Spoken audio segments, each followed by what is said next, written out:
Le ballon. Si le père veut écrire, il lui reste comme écritoire le dessus d'une caisse vide dans la chambre de débarras de l'entresol. Mademoiselle B, fille unique, âgée de 2 ans 3 mois, avec ses jouets, sa mère et sa bonne, occupe tout entier le premier étage de la maison.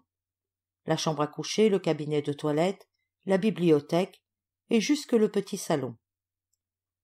Boîte vide, poupées bariolées, moutons crépus, ménage lilliputien, piano d'un pied, album d'images, vaisselle de bois, mère, enfant, nourrice, chants, cris, pleurs, couvre le plancher, défonce les fauteuils, mouille les tapis, gagne un à un les rayons des livres, grimpe à l'assaut des étagères, offre enfin à l'ami malheureux de la paix et du silence le coin le plus calamiteux de l'univers, le chaos.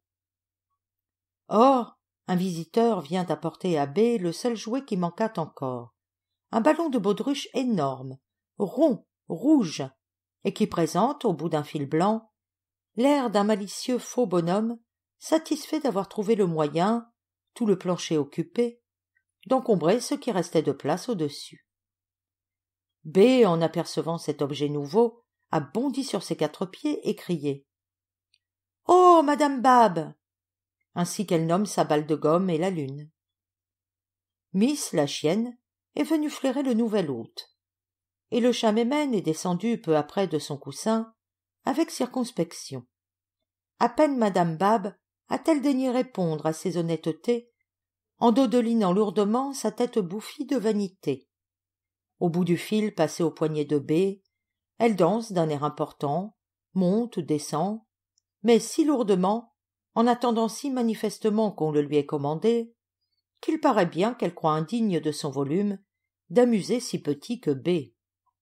Et souvent, devant la menotte de l'enfant qui veut la caresser, madame Bab s'éloigne, choquée, plus brusquement que ne le ferait ma sœur supérieure, menacée d'un sous-officier.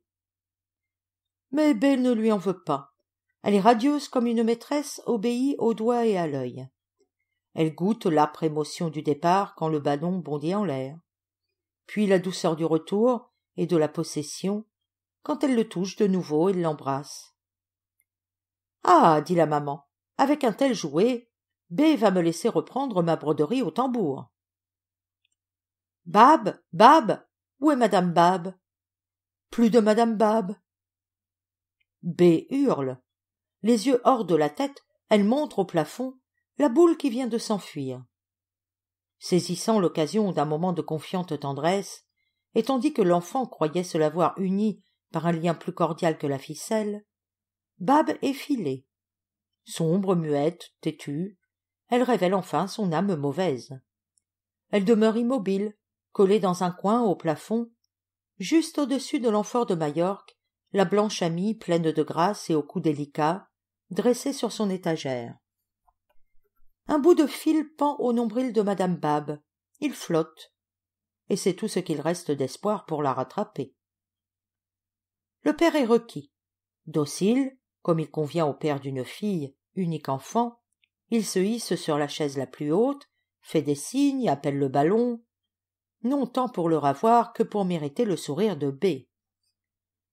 Bible vêtue de cuir amadou, pesante vide et sainte gainée de planches, sont échafaudées. L'Atlas neuf lui-même est sous ses pieds, quoique allemand et de Justus perte.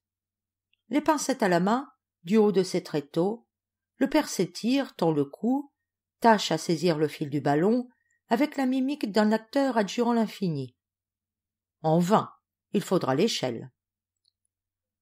On court emprunter l'échelle du charcutier voisin, qui est aussi celle du quartier. Pour reconnaître l'emprunt, on devra demain manger de la viande froide. Et cela aussi, c'est la faute du ballon.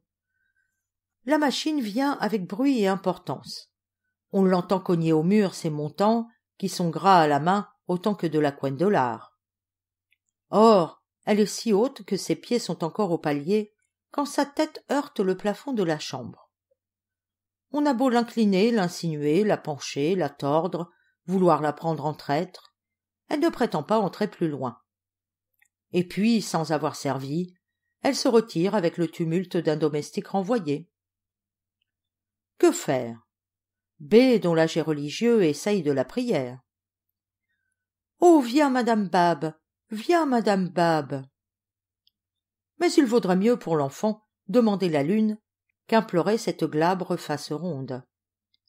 Pour apaiser les cris de B, ou du moins lui fermer la bouche, on y fourre la réserve des bonbons du ménage, ainsi qu'on jette sans compter, quand il le faut, un lest précieux. Le ventre rond, B se calme, B sourit, B s'endort. Le lendemain, les rideaux tirés, personne ne pense plus à l'infidèle. Madame Bab roule sur le tapis comme une boule ridée, terne, molle, donnant l'idée d'une laide maladie qui va peler. La chienne vient, du museau, pousser Bab la décatie. Mémène, plus délicat, fait un bond pour ne pas la toucher. « Ouh !» dit B. « Partez, vilaine !» Et d'un coup de pied, crève Bab, qui meurt avec un bruit honteux. B, sans pitié, pétrit les restes de son idole d'hier en une boulette qu'elle colle soigneusement sur le poêle brûlant. En un instant, la chambre est empestée. La vieille servante doit venir ouvrir les fenêtres, le poil hérissé de colère. « Ah, c'est le jouet d'hier, dit-elle. Il fallait encore celui-là. Et il y en avait déjà une brouette.